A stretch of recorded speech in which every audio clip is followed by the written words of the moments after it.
نامور مورخ sir George گریشن نے اپنی تحقیقات میں یہ ثابت کیا ہے کہ کشمیری زبان سنسکرت سے نہیں بلکہ داردک زبان سے نکلی ہے۔ سلطنت مغلیہ کے بانی بابر، جنہوں نے 1526 میں ہندوستان پر فتح حاصل کی، نے اپنے سفر نامے تذکرہ بابری میں کہا ہے کہ کشیر اصل میں کشر لوگوں کی ہے۔ واضح رہے کہ بابر نے اپنے سفر نامے میں کشمیر نہیں بلکہ کشیر کا لفظ استعمال کیا ہے۔ جب میر سید علی ہمدانی رحمۃ اللہ علیہ 1362 میں وارد کشمیر ہوئے تو انہوں نے اس جگہ کو باغ سلیمان قرار دیا۔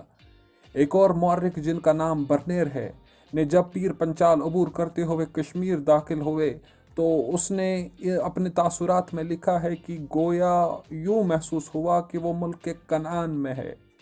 وہ مزید لکھتے ہیں کہ یہاں کے لوگوں کا رہن سہن ہر زاویے سے عبرانی نسل کے لوگوں سے ملتا ہے۔ انہوں نے لکھا ہے کہ یہاں کے لوگوں کا خد و خال بھی برصغیر کے کسی بھی خطے سے نہیں ملتا، اور دلچسپ بات یہ ہے کہ یہاں کے لوگ اپنی زمین کو کشمیر نہیں بلکہ کشیر اور خود کو کشر کہتے ہیں۔ برنیر نے یہ بھی کہا ہے کہ کشیر اور کشر عبرانی لغت کے لفظ ہے۔ سر والٹر لارنس جیسے قداور مورخ نے بھی کہا ہے کہ یوں گما ہوتا ہے کہ یہاں کے لوگ عبرانی نسل کے ہیں۔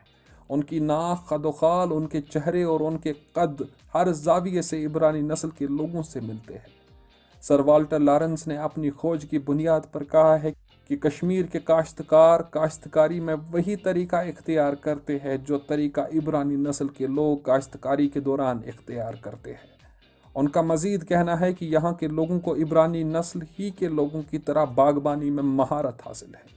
والٹر لارنس نے کہا ہے کہ یہاں کے لوگ مذاق بھی ویسے ہی کرتے ہیں اور کہے بھی ویسے ہی مارتے ہیں جیسے عبرانی نسل کے لوگوں کی عادت میں پایا جاتا ہے۔ مورخین جن میں محمد اعظم دیدمری، محمد الدین فوق، ملک حیدر آف چاڈورا جنہوں نے تاریخ رشدی قلم بند کی ہے، اور ان کے ساتھ ساتھ کئی اور مورخین نے اصل حقائق کو نظر انداز کر دیا ہے۔ مزید اہم بات یہ بھی ہے کہ کسی بھی دلیل سے یہ ثابت نہیں ہو سکتا کہ کشمیری عوام اسرائیلی نسل سے تعلق رکھتے ہیں، جیسا کہ کئی مورخین نے اپنی کتابوں میں درج کیا ہے۔ اصل حقیقت یہ ہے کہ کشمیری عوام عبرانی نسل سے تعلق رکھتے ہیں، نہ کہ اسرائیلی نسل سے۔ بابائے صحافت خواجہ ثناء اللہ بٹ نے اپنی کتاب عہد نامہ کشمیر میں لکھا ہے کہ تاریخ کا مطالعہ کرنے سے یہ بات معلوم ہوتی ہے کہ یہاں کے رہنے والے لوگوں نے پہلے کنعان سے کاشان ہجرت کی اور پھر وہ کاشگر پہنچے، جہاں سے اونچے پہاڑوں کو عبور کرتے ہوئے وہ بالآخر ملک کشمیر وارد ہوئے۔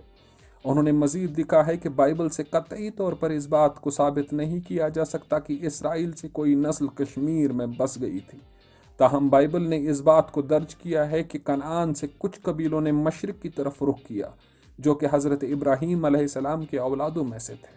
خواجہ ثناء اللہ بٹ لکھتے ہیں کہ حضرت ابراہیم علیہ السلام کی ایک بیوی بنو قطورہ نامی قبیلے سے تعلق رکھتی تھی۔ اسی بیوی سے پیدا ہوئے اولاد کی نسل کو حضرت ابراہیم علیہ السلام نے مشرق کی طرف ہجرت کرنے کا حکم دیا۔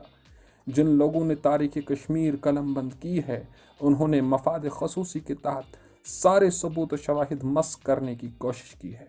خواجہ ثناء اللہ بٹ اپنی کتاب میں لکھتے ہیں کہ ان تمام تر تاریخی واقعات کو توڑ مروڑ کر پیش کیا گیا اور اصل حقائق کو آنے والے نسلوں تک پہنچانا مورخین نے ضروری نہ سمجھا۔